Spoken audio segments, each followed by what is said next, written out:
વતી આપનું હાર્દિક સ્વાગત કરું છું। હવે આપણે ધોરણ 7 ની અંદર ચેપ્ટર નંબર 13 ઘાત અને ઘાતાંક। હવે આપણે ઘાત અને ઘાતાંક વિશે ભણવાનું શરૂ કર્યું હતું એ વખત જ્યારે આપણે એનું ઘન, ઘનમૂળ, વર્ગ અને વર્ગમૂળ આપણે દરેકને 1 થી 20 સુધીના ઘન અને ઘનમૂળ અને 1 થી 20 સુધીના વર્ગ અને વર્ગમૂળ શીખવાડ્યા હતા કે કઈ રીતે વર્ગમૂળ આવે છે અને કઈ રીતે વર્ગ શોધવાના છે। હવે આપણે એના ઉપરથી હવે આગળ જોઈશું ઉદાહરણ નંબર 1। હવે ઉદાહરણ નંબર 1 શું કહેવા માંગે છે કે 256 ને 2 ના ઘાત સ્વરૂપે દર્શાવો।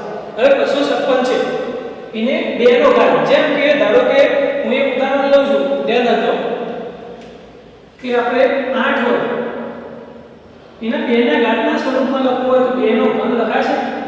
2 નો ઘન કેટલો થાય છે 8, 2 દુ 4, 4 દુ 8। તો આપણે 8 ને કઈ રીતે લખીએ 2 ગુણ્યા 2 ગુણ્યા 2 આ રીતે લખી શકાય છે। તો એ જ રીતે આપણે 256 ને આપણે 2 ના ઘાતના સ્વરૂપમાં લખવાનો છે। તો સૌપ્રથમ આપણે 256 ના આધાર કરીએ તો 256 ચલો 256 ને આપણે 2 વડે ભાગીએ તો શું થશે? તો આપણે 256 ભાગ્યા 2 કરવાના છે। આપણે અહીંયા જો સાઈડમાં કરીએ 256 ભાગ્યા 2 2 કા 2 0 અહીંયા 5 2 દુ 4 1 વધ્યો 6 2 18 100। તો આપણે 128 બરોબર અહીંયા 2 લખ્યા છે એટલે અહીંયા શું આવશે 128। હવે 128 ને 2 વડે ભાગીએ આપણે તો શું થશે? તો 2 6 12 0 8 2 6 8। તો 128 ને કેટલા વડે ભાગી શકાશે 64 વડે ભાગી શકાશે બરોબર। જે સંખ્યા હવે 64 નો 2 વડે ભાગવા હોય તો 64 ના અડધા કેટલા થશે? 64 ના અડધા કેટલા થશે 30 32 દુ 64। તો અહીંયા હું લખી દઉં 32 દુ 64 16 દુ 32 બરોબર 8 દુ 16 4 દુ 8। હવે આપણે આગળ ભાગ પાડીએ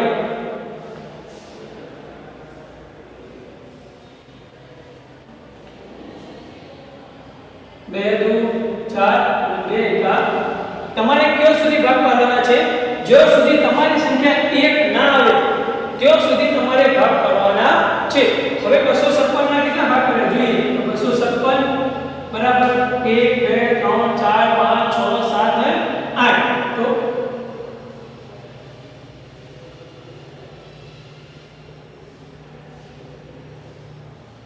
તો 2 કેટલી વખત આયા 8। હવે કોઈ બી સંખ્યા હોય ધારો કે 2 ગુણ્યા 2 હોય તો આપણે આને શું લખીએ 2 નો વર્ગ લખીએ છીએ। તો આપણે 2 કેટલી વખત આવે છે 8 વખત। કેટલી વખત 8 વખત। તો 2 ની 8 ઘાત। તો 256 ને 2 ના ઘાતાંક સ્વરૂપમાં દર્શાવો 2 ના ઘાતાંક એટલે 2 ની 8 ઘાત મળે છે બરોબર। હવે આપણે ઉદાહરણ નંબર 2 જોઈએ તો શું કહેવા માંગે છે? 2 ની 3 ઘાત અને 3 ની 2 માં કઈ મોટી છે? આ બે જે સંખ્યાઓ લખેલી છે કઈ કઈ 2 ની 3 ઘાત અને 3 ની 2 ઘાત માં કઈ સંખ્યા મોટી છે? તો આપણે જોઈએ તો 2 ની 3 ઘાત। હવે 2 ની 3 ઘાત છે એટલે શું લખાય 3 વખત 2 લખવા પડશે। 3 ઘાત આપેલી છે તો 2 ગુણ્યા 2 ગુણ્યા 2 બરોબર। તો 2 ગુણ્યા 2 ગુણ્યા 2 આપણે આ રીતે લખી શકીએ છીએ। હવે 2 ગુણ્યા 2 ગુણ્યા 2 કેટલા થશે? તો 2 દુ 4 4 દુ 8। તો આપણે 2 નો ઘન બરાબર કેટલા લખાય છે 8। હવે આપણે કઈ રીતે બીજી સંખ્યા જોઈએ તો 3 નો વર્ગ। તો 3 ની કેટલી ઘાત છે 2 ઘાત છે બરોબર। હવે આપણે 3 ની જે 2 ઘાત છે એના 3 ગુણ્યા 3 લખી શકાય છે। હવે આપણે જોઈએ કે 3 ગુણ્યા 3 3 તરી 9। હવે એમને શું માંગ્યું છે કે માં કઈ સંખ્યા મોટી છે? તો આ બંનેમાં કઈ મોટી તમને લાગે છે? હવે તમને સ્વેચ્છાએ પૂછ્યું હોય કે 8 અને 9 આપેલા છે। હવે 8 અને 9 ની અંદર કઈ સંખ્યા મોટી છે? તો દરેકનો જવાબ શું આવશે? આ 9 મોટી છે। તો આપણે અહીંયા 9 મોટી છે તો આપણે આના રીતે દર્શાવી શકાય। હવે આના અંદર ગ્રેટર ધેન નું નિશાન આવશે, લેસ ધેન આવશે કે બરાબર આવશે? જે બાજુ જે સંખ્યા મોટી હોય તે બાજુ ચિહ્ન આવે છે. તો 9 > 8 બરોબર. તો આ રીતે શોધી શકાય છે. હવે આપણે ઉદાહરણ નંબર 3 એ રીતનું છે કે કઈ સંખ્યા મોટી દર્શાવી છે એ ઉદાહરણ 3 તમારે જાતે હોમવર્કની અંદર લખવાનું છે. આપણે આગળ જોઈશું ઉદાહરણ નંબર 4. તો ઉદાહરણ નંબર 4 શું કહેવા માંગે છે? તો જોઈએ વિસ્તરણ કરો કે a નો ઘન b² a² b નો ઘન b² a નો ઘન અને b નો ઘન a² શું તે બધા સરખા છે?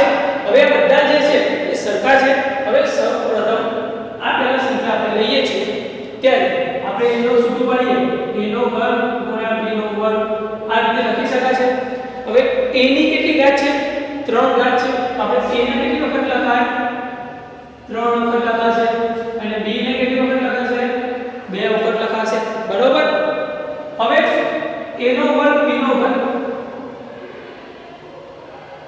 તો a ની કેટલી ઘાત છે? 2 ઘાત છે. તો આપણે એને કેટલી વખત લખી શકાશે? a ગુણ્યા a. b ની કેટલી ઘાત છે? 3 ઘાત છે. તો b ગુણ્યા b ગુણ્યા b. બરોબર. હવે ત્રીજા નંબરનું શું છે?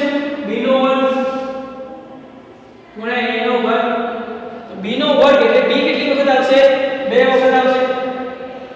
બરોબર. અને a નો વર્ગ એટલે a કેટલી વખત આવશે? 3 વખત આવશે. બરોબર.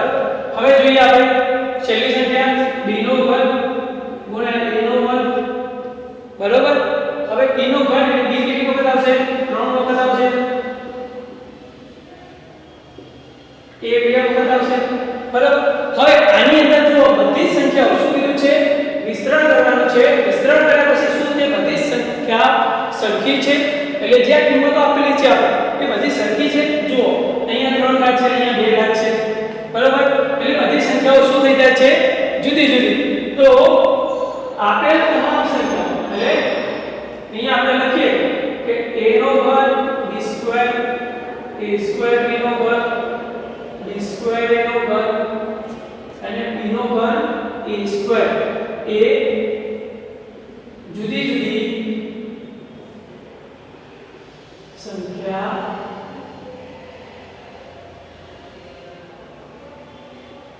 જુદી જુદી સંખ્યાઓ છે. ચારે ચાર લીધી છે. આ બે લીધી હોય તો સરખી છે, પણ ચારે ચાર સંખ્યાઓ કેવી છે? એકબીજાથી જુદી જુદી છે. હવે આની અંદર જોઈએ આપણે તો જુઓ a નો વર્ગ આ સંખ્યા, b નો વર્ગ એટલે આ સંખ્યા અને આ સંખ્યા બંને કેવી કહેવાય છે? સરખી કહેવાય છે. હવે આની અંદર ખાલી શું છે? એકબીજાના પદ જુદા જુદા છે એટલે આગળ પાછળ લખેલા છે. હવે ગુણાકારની અંદર 1 ગુણ્યા 2 લખીએ કે 2 ગુણ્યા 1 લખીએ કોઈ આપણે ફરક પડતો નથી. એ જ રીતે a નો ઘન લખું પહેલા કે b નો વર્ગ લખું છું કોઈ ફરક પડતો નથી. તો આપણે લખીએ a નો ઘન ગુણ્યા b નો વર્ગ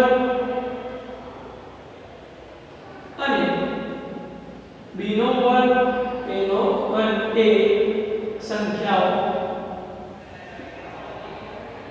સરખી છે. બરાબર. એ સંખ્યાઓ કેવી છે? સરખી છે. એ જ રીતે a નો વર્ગ બરાબર આ બંને પણ સંખ્યાઓ કેવી છે? સરખી છે.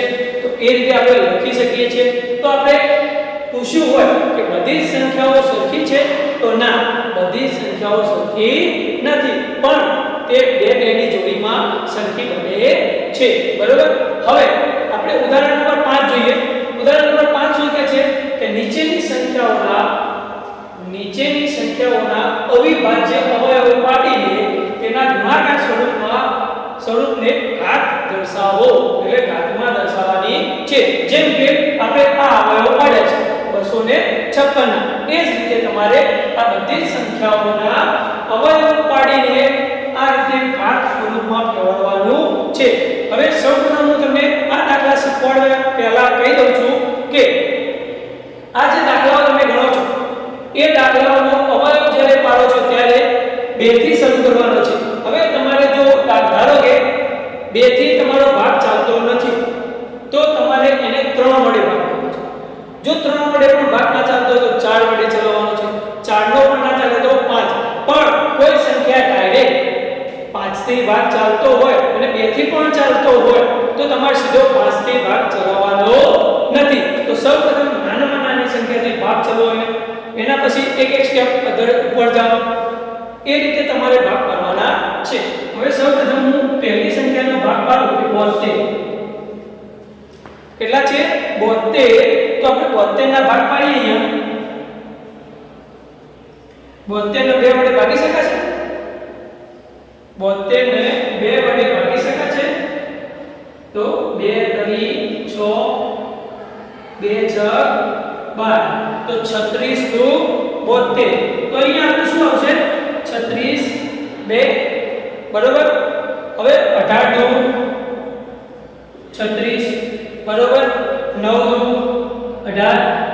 હવે 9 ના 2 વડે ભાગ ચાલશે ના, નહીં ચાલે. તો હવે આપણે એને 3 વડે ભાગવાનો ટ્રાય કરવાનો છે. તો 3 વડે ભાગ ચાલશે તો 3 તરી 9 3 એકા 3. જ્યાં સુધી તમારે 1 ના આવે ત્યાં સુધી તેના ભાગ પાડવાના છે. હવે આપણે 72 ના અવયવ લખીએ તો 72 બરાબર કેટલા છે? 2 ગુણ્યા 2 ગુણ્યા 2 ગુણ્યા 3 ગુણ્યા 3 બરોબર. હવે 2 કેટલી વખત આવ્યા છે અને 3 કેટલી વખત આવ્યા છે તો આપણે લખીએ તો 2 કેટલી વખત છે? 3 વખત. તો 2 ની 3 ઘાત ગુણ્યા 3 કેટલી વખત છે? 2 વખત. તો 3 ની 2 ઘાત. તો આ જ રીતે તમારે આ દાખલા ગણવાના છે. શું છે કે નીચેની સંખ્યાઓના અવિભાજ્ય અવયવો પાડીને તેના ગુણાકાર સ્વરૂપને ઘાતમાં દર્શાવો. બરોબર. આને 1 ગણ્યા છે. હવે બાકીના 3 છે એમાંથી હું 1 ગણાવીશ, બાકીના તમારે ગણવાના છે. હવે આપણે 1000 વાળો ગણાવીશ. જો તમને 1000 વાળો દાખલો હું ગણાવું છું, અહીંયા ધ્યાન રાખજો. તો ઉદાહરણ નંબર 5 ની અંદર દાખલા નંબર 3 શું છે? 1000 બરોબર. હવે આપણે 1000 ના ભાગ પાડીએ તો મિનિમમ 2 વડે તો ચાલુ થઈ જશે. તો આપણે 2 વડે ભાગ પાડીએ તો 500 દુ 1000 250 2 વડે ભાગી શકાય. હજુ 2 વડે ભાગી શકાય છે 125. હવે 125 ને 2 વડે ભાગી નથી શકાય. 3 વડે ભાગી શકાય છે. જોઈએ તો અહીંયા જોઈએ 3 4 12 0 5 3 એકા 3. અહીંયા શેષ વધે છે તો આપણે 3 વડે પણ ભાગી નથી શકતા, 5 વડે ભાગી શકીએ છીએ. તો 25 125 પાયો 25 અને 5 એકા 5 બરોબર. હવે 1000 ના શું ભાગ કરે છે આપણે જોઈએ તો 2 ગુણ્યા 2 ગુણ્યા 2 ગુણ્યા 5 ગુણ્યા 5 ગુણ્યા 5 આટલા ભાગ પાડી શકાય છે. હવે આપણે જોઈએ કે ઘાતમાં લખવું હોય તો 1000 બરાબર 2 ની કેટલી છે? 1 2 ને 3. તો 2 ની 3 ઘાત ગુણ્યા 5 કેટલી વખત છે? 1 2 ને 3 વખત. તો 5 ની 3 ઘાત બરોબર. આ રીતે તમારે ઉદાહરણ 5 ની અંદર દાખલા નંબર 2 અને દાખલા નંબર 4 ગણવાનો છે. બરોબર.